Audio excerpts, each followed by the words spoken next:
Basi mtazamaji wa Sile TV, homa ya dabi ya Kariakoo inaendelea kupamba moto mara baada ya tarehe kusogea tukiwa kwanza leo ni tarehe 6 ya mwezi wa 3 2025, ambaye mambo yanaanza kwa mazuri, lakini shamra zinaanzia mikoani alafu zinakwenda kule eneo husika jikoni tunaita, kwa ajili ya kwenda kuleta furaha zaidi au kuleta huzuni, lakini inategemea kwamba karata hii inakwenda kudondokea upande wa kijani ama upande wa kulia, na yote yanawezekana, na hatujui kwamba kila mmoja anakuwa ameandaa vipi silaha zake.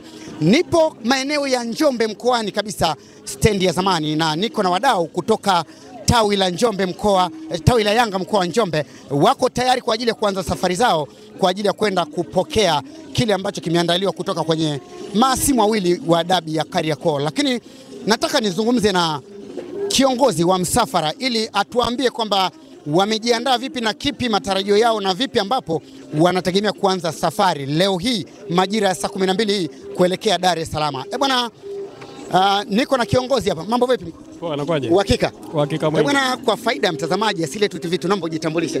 Kwa majina anaitwa Geoffrey Rupenza, ni kiongozi wa tawi la Yanga Njombe mjini.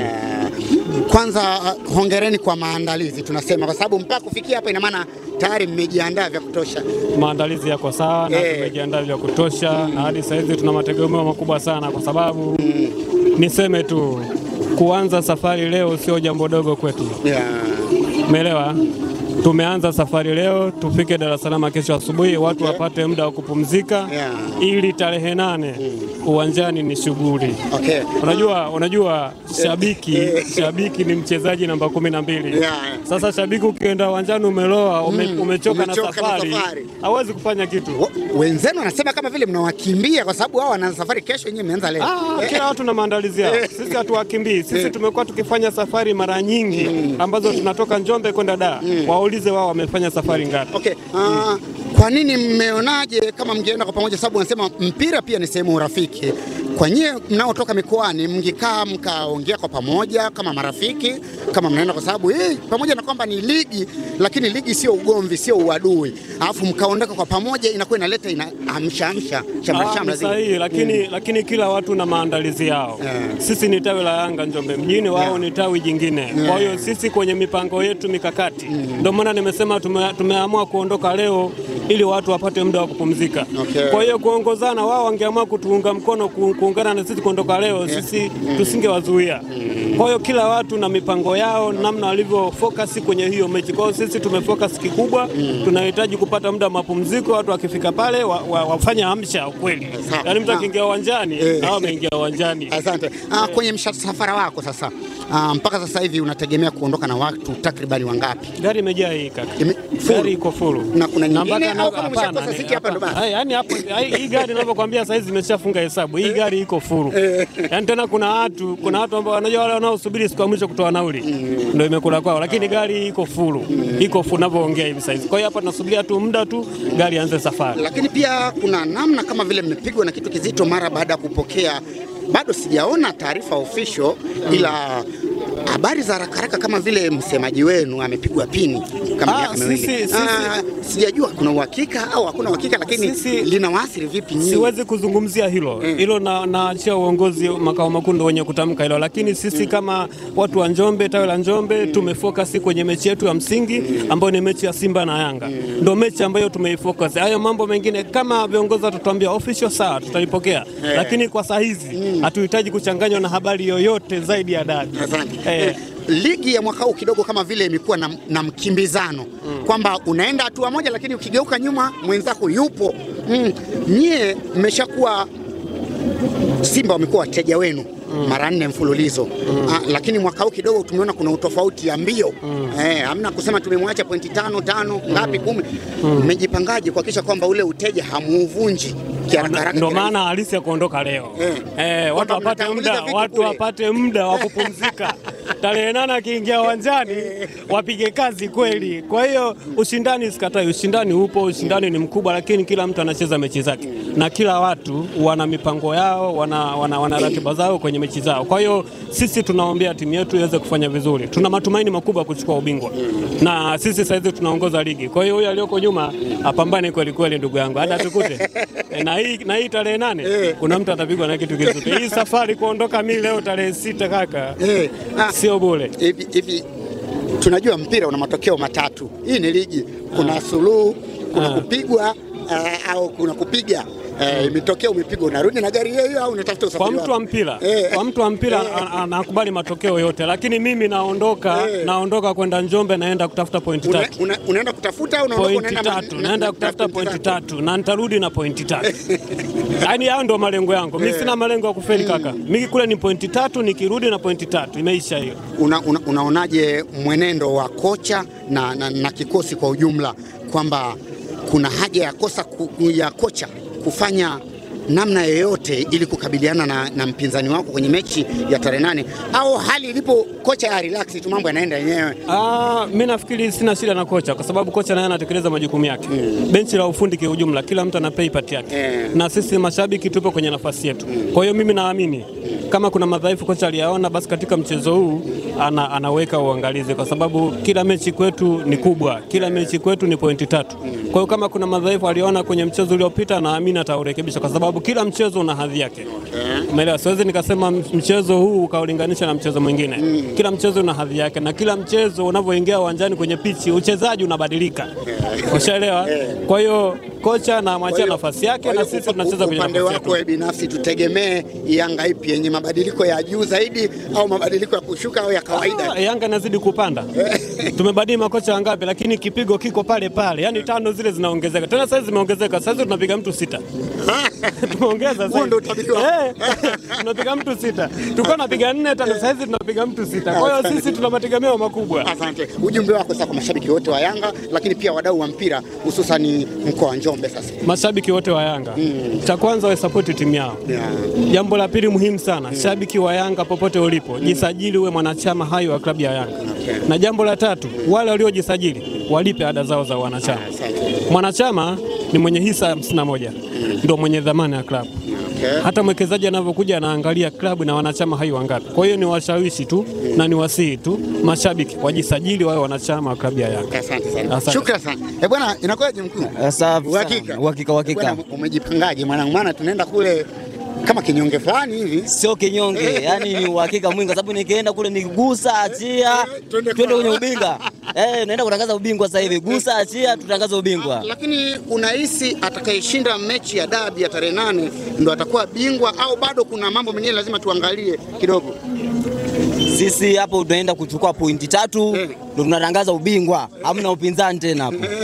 Tunaenda kutangaza ubingwa mbele yao. Mara baada ya mechi ya tarehe 8 bado kuna mechi 7 za kukamilisha ligi. Na tofauti ni kama mtafanikiwa kushinda itakuwa ni pointi 4. Ndio. Unawezaje ukatangaza ubingwa wakati bado kuna mechi, kuna pointi 21 kwenye mechi 7, wewe unakuwa na mkononi pointi 4. Unapata wapi wewe ujasiri wa kutangaza ubingwa? Uhakika wa kikosi tunao, uhakika wa kuchukua pointi hizo sisi tunao. Kwa hiyo yani hatuna lile la kubabaika kusema hivi labda kuna mtu ambaye anaweza akachukua pointi mbele yetu, hatumuoni. Uhakika wa wachezaji tunao, quality tunao wachezaji, ndio hivyo yani.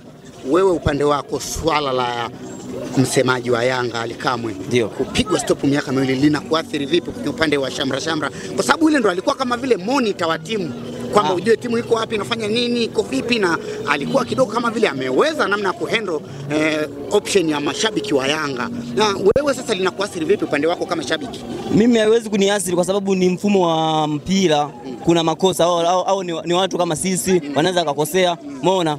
Wapo wakina Manara walishafungiwa, wako yani hao walishaenda. Kwa hiyo ni mpira na usemaji, wewe ni usemaji ni wa mashabiki, ila wachezaji ndio wanaocheza. Umeona? Na si mashabiki bado tunaamini kwamba Yanga bado iko vizuri. Umeona? Sio kwamba kufungiwa Ally Kamwe ndio kuyumba kwa sisi mashabiki, hapana. Nipe utabiri wako sasa tarehe 8. Tarehe 8 ni ushindi. Ngapi? 3-0. 3-0. Bwana, mambo vipi? Poa, ni aje? Na wewe tuko pamoja kule kwenye safari. Haswa. Umejipangaje wewe? Nimejipanga na nini zaidi ya kwenda kuchukua pointi 3 basi. Kama vile umepigwa na kitu kizito, msemaji, hivyo mambo yamekuwa tofauti. Imefika mahali sasa kama vile mpinzani unampata nguvu. Kwani anayecheza ni msemaji au anacheza wachezaji? Yule ndio alikuwa na moment kama vile, unajua mashabiki pia ni sehemu ya wachezaji. Yanga bingwa. Utabiri wako ngapi? Tumeonea huruma sana Tatu. Bwana vipi? Swali ni Uko poa? fresh. Niambie mtu.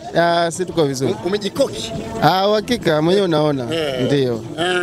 Kipi ambacho wewe unategemea kikubwa kwa upande wa timu yako sasa? Mchezo unaonaje?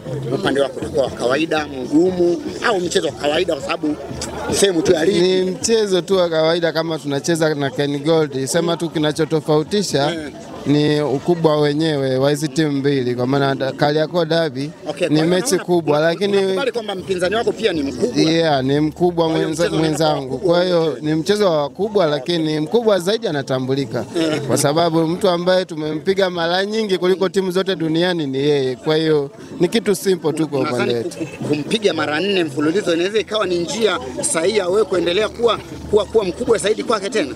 Yaani baba tabaki kuwa ni baba hata kama akue vipi kiumri, lakini kwenye mchezo huu tunaenda kumfunga mara 5 mfululizo na tunaenda kutoa zile labsha ambazo walikuwa wanaziweka kwenye ligi hapa katikati, kwa sababu waamuzi walikuwa wanafuta kadi, wanafungiwa, lakini sasa hivi wamekuwa wanachagua refa huyu hatumtaki, huyu hatumtaki. Sasa tunaenda kuwaonyesha kwamba sisi ni wakubwa na tunautaka ubingwa kwa kuwafunga magoli mengi, ili ile kauli za kusema GSM sijui anaharibu ligi, anadhamini timu nyingi, tunapiga tena goli nyingi, ili sasa ajue kabisa kwamba kama sisi watu tunanunua kwa timu ambazo zinadhaminiwa na GSM, basi na yeye tunamnunua akiwemo. Vipi imani yako kwa kocha wa mchezo Ahmed Arajiga ambaye ndo ameteuliwa na bodi ya ligi kuchezesha dabi? Imani yako ikoje? Yani, umetenda haki au kana namna unataka kuwapiga? Unajua kafu wanavyokuwa wanateua mwamuzi, wanateua mwamuzi yule ambaye ana ubora.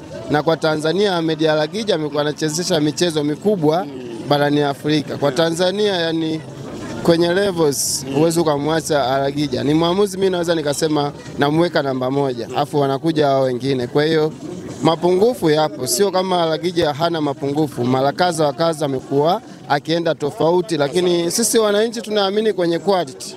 Ina maana ukiwa na quality nzuri, hata kama mwamuzi atakunyima penalty 1 utamfunga. Ukiangalia kwenye zile goli 5 kuna magoli kama 2 yalikataliwa kama ni offside, lakini alikuwa ni magoli sahihi. Kwa hiyo quality ndio zinaamua mechi. Asante. Ujumbe wako kwa mashabiki zako? Ya wanayanga ambao wanabakia Njombe watuombe, sisi tunaenda kuondoka na pointi 3 na kutangaza ubingwa. Pamoja sana. Asante sana mtazamaji wa Asili TV. Hivyo ndivyo wanavyoondoka mashabiki wa timu ya Young African Sports Club hapa Njombe, Tanzania. Wanaelekea Dar es Salaam kwa ajili ya mchezo wa dabi ambao unakwenda kuchezwa tarehe 8. Itakuwa siku ya Jumamosi mishale ya saa 1:15 usiku. Lakini pia tunapata wasaa wa kuongea pia na baadhi ya mashabiki ambao wanajiunga. Bwana, mimi nikutakie tu shukrani kwa wewe mtazamaji wa Asili TV ambaye umeungana nasi kupitia channel yako bora, channel pendwa, na haya tunakusogezea yote. Lakini siku ya kesho pia tutakuwepo na upande wa pili ambao wao wameamua kuondoka siku ya kesho. Endelea kuwasiliana nasi, endelea kusogezea yote haya kupitia Asili TV. Mzee wa tatu niko hapa nyuma kamera, niko naye Anko G. Sana baadaye.